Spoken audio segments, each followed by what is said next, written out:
前体操世界冠军吴柳芳的账号解禁了，一天之内粉丝数就从200多万暴涨到480万。很多人欢呼这是草根的胜利，但我倒觉得这哪是什么胜利，分明就是一个体制的失败，在狠狠打我们的脸。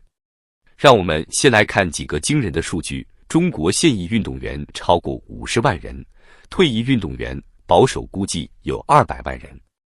但根据体育总局的统计，能在体制内安置的退役运动员仅占5%左右。也就是说，每100个为国家拼过命的运动员，最后能有个铁饭碗的，连6个都不到。更讽刺的是什么？体育总局2023年公布的数据显示，近5年来，中国运动员在国际大赛上拿到的金牌数量占全部奖牌的42%，远超美国的28%和英国的25%。可一旦退役，90%以上的运动员月收入却低于5000元，35%的人甚至找不到稳定工作。我翻了翻吴柳芳的履历，15枚国际金牌，16枚银牌，在比赛中险些瘫痪。这样的成绩在美国能干什么？随便一所大学聘请他当体育教练，年薪至少7万美元起步。但在中国呢，连个体校的编制都能被人顶替。更离谱的是，吴柳芳2019年去杭州某培训机构当老师，结果被拖欠工资。这事搁在美国，劳工部分分钟就帮你讨回来了，违约方还得赔上几倍的罚金。但在中国呢，吴柳芳只能自认倒霉。有趣的是，就在吴柳芳直播的那几天，体育总局刚发布了一份重磅报告，说是要加大对退役运动员的就业支持。但看看具体内容，依然是那几个老掉牙的措施：鼓励高校定向招收，支持创业培训，提供就业指导。我都要笑了，这不就是把自己的锅甩给社会吗？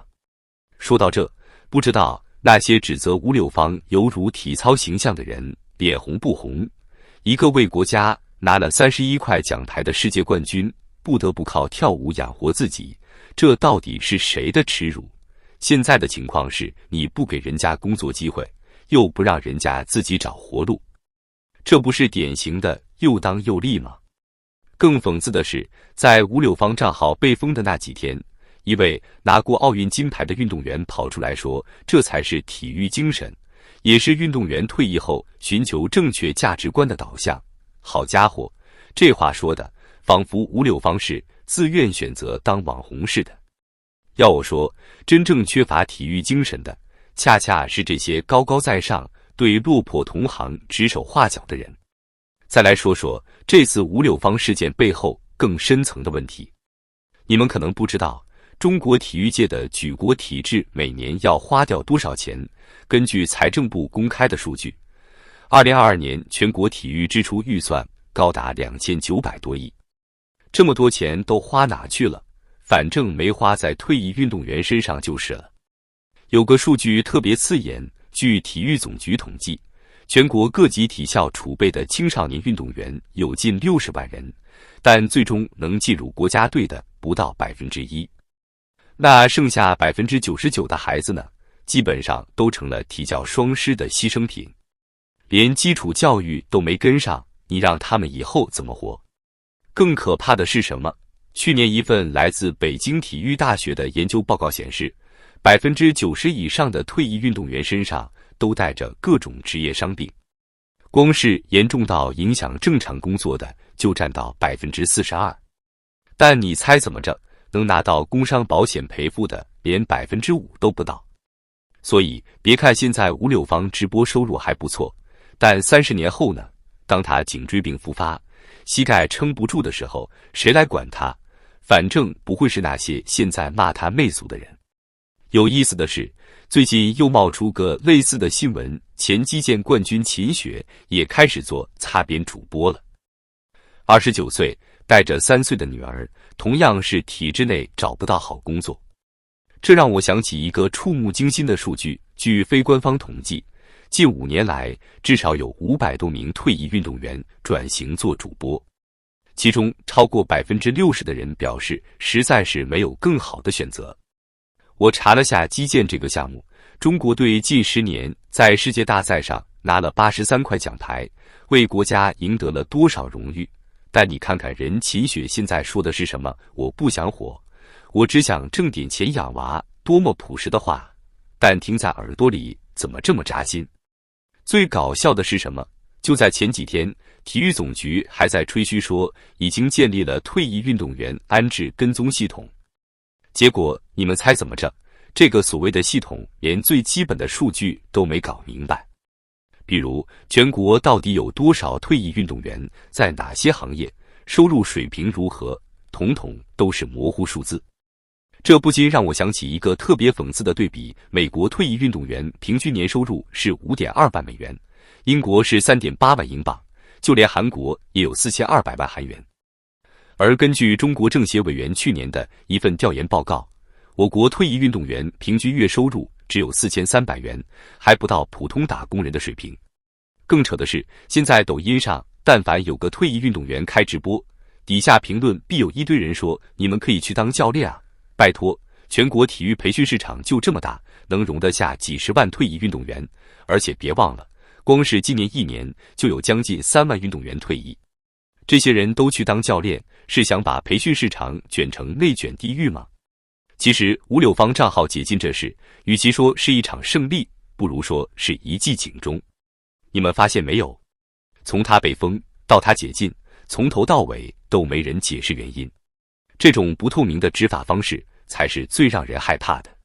今天吴柳芳可以莫名其妙被封，明天换成别人照样也可以。我发现一个很有意思的现象，那些挺吴柳芳的人大多是在替他找理由，家里条件不好，没有更好的选择，被逼无奈，好像只有足够可怜才配获得理解。但问题来了，如果一个退役运动员家境不错，他就不能选择当网红主播了吗？